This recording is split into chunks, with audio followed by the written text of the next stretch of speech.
Yeah, it's your boy DJ Meechie, DJMeechie.com. I'm here with exclusive. You already know we sitting here with this young brother, Wynton, author from Hartford, Connecticut.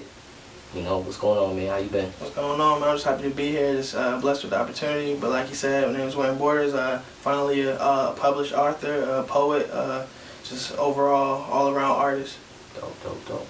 So, what are the inner thoughts of a young black male? What's going on with that? Yeah, Inner Thoughts of a Young Black Male. That's the title of my book. And it actually is Inner Thoughts of a Young Black Male, Love, Life, Poverty, and Love. Okay. And pretty much it's just my inner thoughts of the things I see and how I just kind of depict my culture and just depict life being a young black male. Okay. And you always hear people say they want to shift the culture. Well, I want to shift the culture by defining the culture or depicting the culture. And those are my thoughts, and that's what I put in the book. Oh, okay, dope. Now, how long you been writing? I've been writing my whole life. You can ask my mother, and she says when I was a kid, I used to carry around a composition book and just write stories all day, just write stories. And I didn't start writing poetry for real until like the 8th grade, and it was because I got kicked out of class a lot, and from just being a real busy dude in class, and I was outside in the hallway and I was like, I got time on my hands, let me just, write something. And it was like a little rap, but it was really poetry. Okay. And I really just dove into that and spoken word and just really started just really studying it. And from there, that's where it took off at. Dope.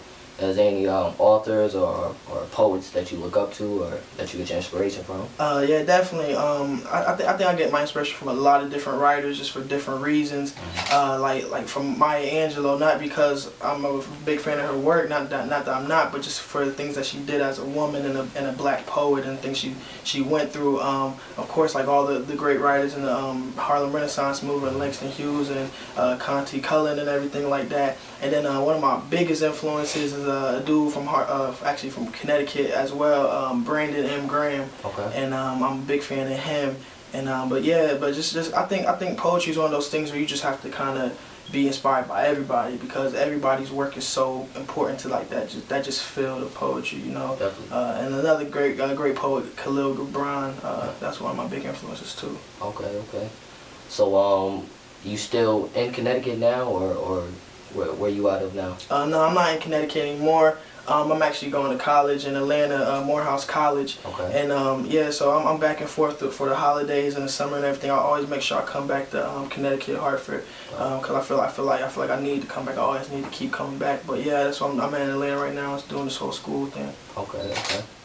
Now, with you being a young black man, and I know a lot of people, everybody has dreams, everybody wants to do something out here and stuff like that, and a lot of people get discouraged, especially by the color of our skin or how young we are, and, the things like that. And what really pushed you to just be like, you know what, I don't care what nobody says, I'm coming out with this book, I'm doing this. Yeah. This is what it is. I think it was that. I think for me, I'm the type of person where when I'm faced with adversity, I know kind of like sulking it for a minute just to get that feeling that inspires me, and then from there it's like nothing's gonna stop me. So I mean, when I was doing everything I do with art, I mean, there's always gonna be people that tell you can't do something. I remember there was times I tell people I was writing a book and they'd be like, yeah, you gonna write a book, and it's just like they play me off from grown women to grown men to my peers. So I think my inspiration is the negative. I like to take it. I like to let it sit with me for a minute and get that feeling. And you don't want to live with that feeling forever. So you take that feeling and that's what inspires me to really want to do it. So and I know for especially this book, it was just a mixture of that inspiration and me just making a lot of bad decisions, with me knowing what I had to do and I wasn't really doing it. And I was just making all these bad decisions, and I realized if I keep making these bad decisions doing what I'm doing, these things won't become possible. And from that I hit the grind hard, and I really just worked on it and making sure everything happened. So I think the adversity is what inspires me to say I'm gonna do it regardless of what anybody say. Dope. Now, you have any little brothers or sisters, or? I don't have any little brothers or sisters, but I have a sister, and I have four step siblings. Okay. So I mean, I have a lot of siblings and everything, but I'm the baby. So, but nobody younger than me. But I feel like the kids that I do talk to that are younger than me, that's in high school or when I go mentor at elementary schools and stuff like that, I feel like those are my little brothers and sisters. Nice. Now, obviously, understanding the purpose behind the book and all that. what was just more of your mission, or just more of a, if somebody was just to walk in the store right now and pick it up, what would you want them to get out of this book? I want them to take away one of my biggest purposes of writing the book was to show people no matter what your adversities are in life, you can channel that into something positive. And for me, it was writing, it was literature, it was art, it was self-expression. So even going back to middle school, if I was kicked out of class, well, I'm gonna turn that negative situation into I got more time to write my poetry now. So and that's what I want people to get from me. Like if I can do it, if I can come from some of the circumstances I write about in my book, then you if your situation is worse than mine, or even if it's not, like you can do it too. You just gotta find that positive thing that you can channel all this what you feeling into and give it all you got into that. So that's one of the biggest missions. I mean, my biggest mission was with writing the book, and then like I said, my other mission was to kind of like to change the culture, to shift the culture, to change thinking, to change the thought process of a lot of just like young people. So I thought by doing that, I would depict my culture and depict what I see and give you my thoughts and show you my journey as a kid coming from Hartford, like an inner city, to doing bigger and better things in college now in a big city, and really like making moves to really change the culture of things for us as people, not just black people or a black man, but just people in general, humans. Dope. Is this gonna be the only series of the book, or are you coming out any more? You got any up and coming projects that you're working on? I know. This might be the only series of the book. I'm not sure yet, but I do know that I have a project coming up soon. It's going to start off as an Instagram page called The Black Renaissance, and from that it'll be me. It'll be an Instagram page of like short poems, some from the book, some that are brand new, some that I already wrote, and it'll be like a mixture of poems and quotes to get you through your day, and also like just like really like cool pictures that I take, cause like I like a little photography thing on the side too. So it'll be just really cool pictures I take of me as I make this journey through life and see different things. And then like as you just scrolling on your timeline, you can just have like an inspirational poem or something that makes you think for the day, or something that you might see and really like. So that's coming. It'll be similar to a lot of the poems in the book. Just a lot of honesty, a lot of truth.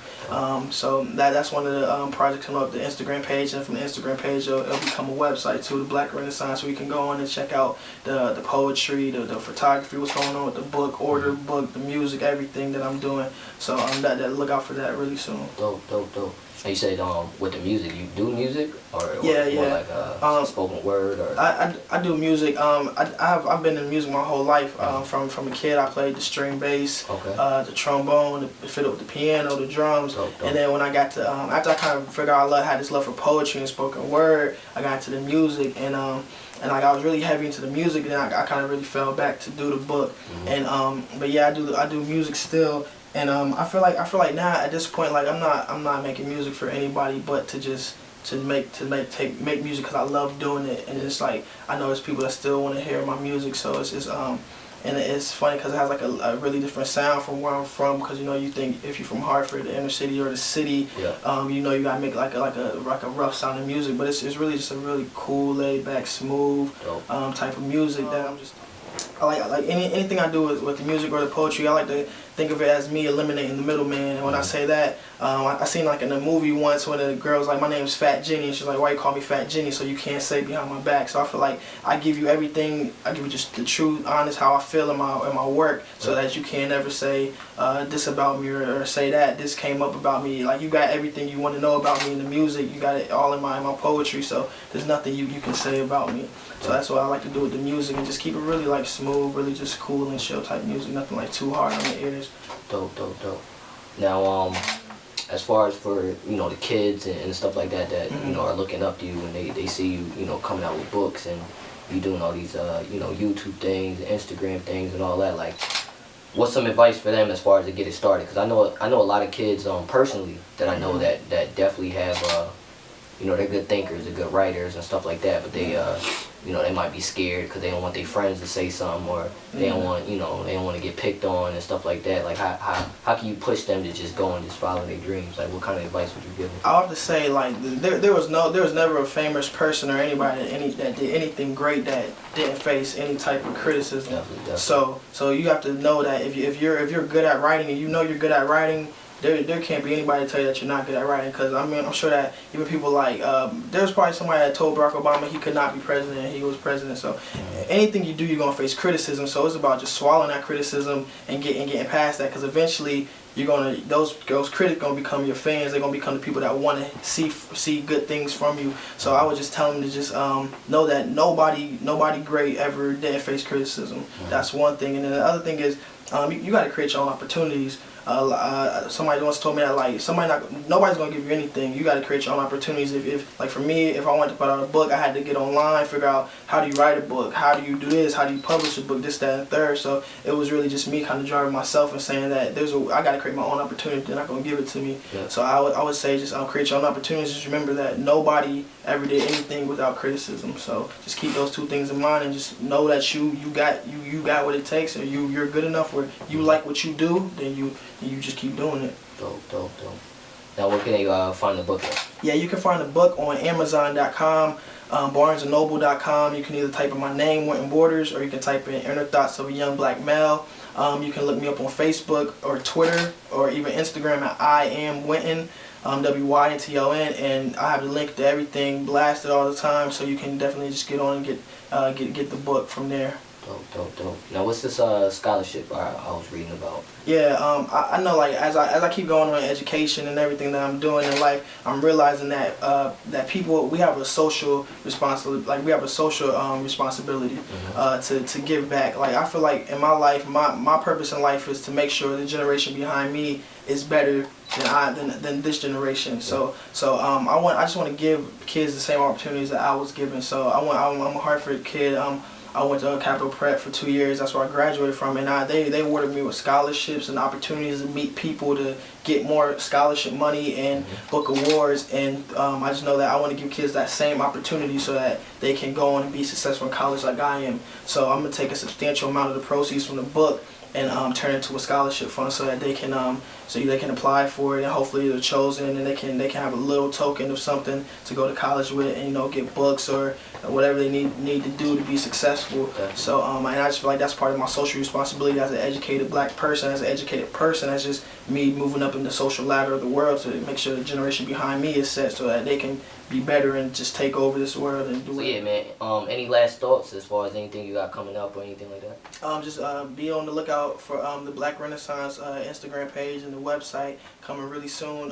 Look out for the book being published on Kindle. It'll be available on Kindle, so you can just download straight to your tablet or your phone and be able to read it while you're doing things throughout the day. And just follow me on Instagram and Twitter so you can keep updated with whenever I'm speaking or anything about the book at I am Wynton. I am Wynton, that's all, so yeah. Dope. Like you said, Wynton Brooks, make sure y'all look out for that dude. And the Thoughts of a Young Black Male, go get that book. Amazon, Kindle coming soon and all that. It's your boy DJ Meechie, DJMeechie.com. We here.